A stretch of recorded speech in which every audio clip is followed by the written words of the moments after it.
Hello, Tim from Fair Play Now on the 8th of December 2021, and Johnson has just made another speech. It's never a great thing, is it, when he addresses the nation? It's always bad news, never good news, and of course this one is no different. So basically it's the introduction of Plan B, which, as the likes of you and I have known ever since they started going on about these Plan A's and Plan B's, Plan B has really always been the Plan A, hasn't it? So what does it involve? Work from home orders and anti-social distancing is back. The dreaded those things are going to be extended just from shops and public transport to pretty much all indoor public settings like theatres, cinemas and hospitality, restaurants, etc.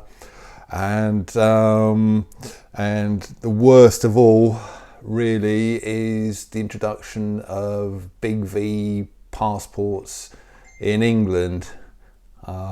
We've managed to avoid it up to now somehow, and but we never really expected to avoid it forever, did we? It's kind of been like the sword of Damocles hanging over our heads, and it was pretty much inevitable that we in England would get it as soon as Scotland and Wales got it, really.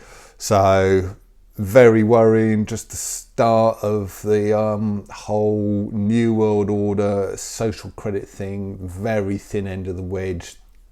At the moment it's only for nightclubs and large events, but you know that is rapidly going to extend to other areas of life, probably sooner rather than later.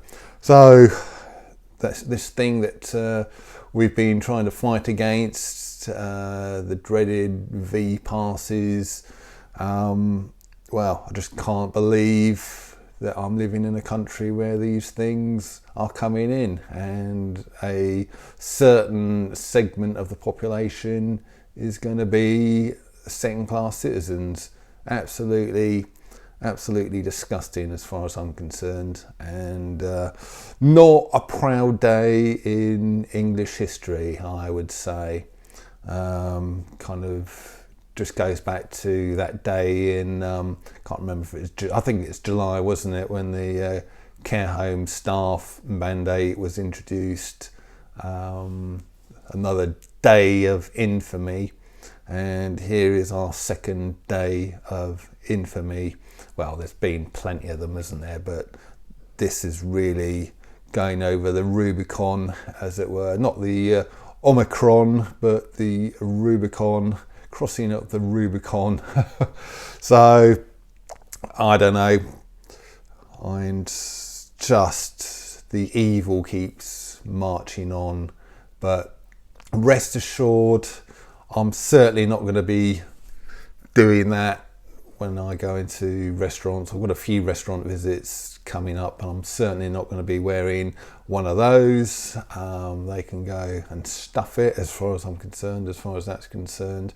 And you can also rest assured I'll be looking into every way possible of fighting these cursed big V passports and making sure that we kind of get them rescinded as soon as possible, and make sure that they're not extended out to a wider kind of remit. And yeah, I'm going to also be looking into exemptions, big V passport exemptions, and seeing how we can just get around this if it does come in more. So yeah, not the greatest news to be reporting. It just seems like you get a little bit of good news and then it's followed up by a big stack of bad news at the moment. But I think we are getting to the high tide mark, and before too long we are going to be looking at getting more good news and less bad news on this front. So let's hope that starts happening pretty soon. I'll be back tomorrow. Tim from Fair Play Now. Thanks for watching.